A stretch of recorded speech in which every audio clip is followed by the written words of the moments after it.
মুর্শিদাবাদ ছাড়াও পার্শ্ববর্তী একাধিক জেলা বীরভূম, নদিয়া, মালদা এমনকি ঝাড়খণ্ডের সীমান্তবর্তী এলাকার রোগীরাও চিকিৎসার আশায় ছুটে আসেন মুর্শিদাবাদ মেডিকেল কলেজ ও হাসপাতালে। প্রতিদিন হাজার হাজার মানুষ ভিড় করেন চিকিৎসার জন্য। তবে চিকিৎসা পরিষেবায় সন্তুষ্ট থাকলেও এবার হাসপাতালের নিরাপত্তা ও আশ্রয় সংকটে ক্ষোভ বাড়ছে রোগীর আত্মীয়দের মধ্যে। অভিযোগ, চোরের উপদ্রব বাড়ছে। 8ই নভেম্বর নগদ 6,000 টাকা খুইয়ে মাথায় হাত হরিহরপাড়ার তাজপুরের বাসিন্দা সমীরণ মণ্ডলের। আমি চাটা খেয়েছি, চাটা খেয়ে শুয়েছি, তারপরে আমার জ্ঞান নাই। আমার কাছে যে 6,000 টাকা ছিল সে 6,000 টাকা বের করে নিয়ে গেছে, ফোনটা নেয়নি পরশুদিন রাতে। এখানে চোরের উপদ্রব আছে এখানে, হ্যাঁ, ওই সিসিটিভি ক্যামেরা যদি চেক করা যায় এখনো পাওয়া যাবে। আমি ওই বারান্দায় শুয়েছিলাম। আপনার মতন সমস্যা আরো কেউ পড়েছে এরকম? সেটা আমি বলতে পারলাম না, আমারই হয়েছে পরশুদিন। 6,000 টাকা আমার পকেট থেকে নিয়ে গেছে। ওই নিরাপত্তা কিছু নাই। নিরাপত্তা থাকলে চুরি হতো। পরশুদিন রাতে আমার সাথে ঘটনা ঘটেছে। তা বললাম এখানকার দাদাভাই দিকে সিকিউরিটি আছে, বলছে আমাদের দায়িত্বতে নাই। হাসপাতাল চত্বর মোড়া সিসি ক্যামেরায়, তারপরেও পকেটমারের আনাগোনা বাড়ছে দিন দিন। নিরাপত্তা কোথায়, উঠছে প্রশ্ন। একটু ফোনটা বালিশের ভেতরে রেখে চাদর মাথায় দিয়ে ঘুমিয়েছিলাম, দিয়ে ওই তলাতে রেখে ঘুমোলাম। আর ঘুমটা একটু ক্লান্ত, শরীর একটু মানে বেশি ঘুম হয়ে গেছে।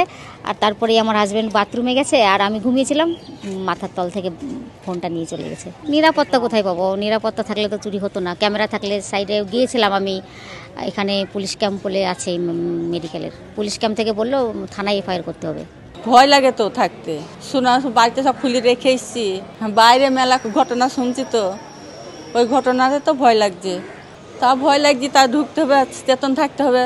অন্যদিকে মাথা গোঁজার ঠাঁই নিয়েও চরম দুর্ভোগে পড়েছেন দূর দূরান্ত থেকে আসা রোগীর আত্মীয়রা। অভিযোগ, দুটি ঘর থাকলেও এত লোকের চাপ জায়গা পাওয়া মুশকিল। মাতৃমা থেকে মেডিকেল কলেজের ইমার্জেন্সির সামনে সকাল থেকে রাত কেউ রাস্তার ধারে, কেউ গাছের তলায় নেন আশ্রয়। শীত, গ্রীষ্ম, বর্ষা ঋতু বদলালেও এই ছবির বদল হয় না। আর এখানকার যে দোকান ব্যবস্থাটা যেগুলো আছে এগুলো দিনে লুট করা, আমাদেরকে লুট করছে। এখানে যারা থাকছে চিকিৎসাটা সম্পূর্ণ ভালো পরিষেবা পাচ্ছে, যেমন আমি পেয়েছি, অনেকে পেয়েছে। কিন্তু এখানে এই যে লুটপাট করা একটা যে ব্যবসাগুলো করছে এগুলো প্রচণ্ড খারাপ। আর বসার জায়গাটা তো জঘন্যতম, একদম জঘন্যতম খারাপ জায়গা, যেটা বলা যায় না। এখন শীতকাল বলে একটু সম্ভব হচ্ছে, বর্ষাকাল হলে তো বসা যাবেই না। পাচ্ছে তো ঠিকঠাক, এমনি কোনো অসুবিধা আছে? অসুবিধা তো নেই সেরকম। অসুবিধা বলতে এই যে পেশেন্টের যেসব মানে এসব ছেলেবেলে থাকছে পাশে, এদের অসুবিধা হচ্ছে শোয়া, খাওয়া, এসব জিনিস কোনো অসুবিধা হচ্ছে না। থাকার জন্য কোনো জায়গা নেই।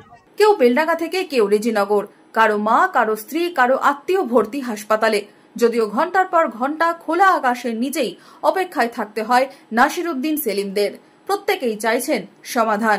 এখানে একটা টিনের কর্কেট করে ছাপড়ো করে দিলে সবারই বসার জন্য সুবিধা হতো। এমনি সবকিছু সুবিধা ঠিকই আছে, কিন্তু মানুষের এইটুকু একটু অসুবিধা আছে, থাকার জায়গাটা অসুবিধা আছে। খোলা আকাশের নিচে বসে থাকছি। কি চাইছেন এদের পরিবারের লোকজন? চাইছে এই যে ঠান্ডার সময়তে রাত্রে থাকছে এখান করি, যদি একটা ঘরের সমস্যা যদি থাকে তাহলে ঘরের মধ্যে থাকলে একটা ঠান্ডাটা লাগবে না, মানুষ আরাম পাবে। রোগীর পরিজনদের দাবি, নিরাপত্তা জোরদার করা হোক, পর্যাপ্ত আলো পাহারার ব্যবস্থা থাকুক, আত্মীয়দের জন্য একটি নির্দিষ্ট ওয়েটিং রুম তৈরি করা হোক, চিকিৎসা পরিষেবার সঙ্গে মানবিক এই দিকটিও নজর দেওয়া হোক দাবি অধিকাংশের। কবে মিলবে স্থায়ী সমাধান, এই প্রশ্নের উত্তর খুঁজছেন সকলেই। বহরমপুর থেকে চিরঞ্জিত ঘোষের রিপোর্ট, মধ্যবঙ্গ নিউজ।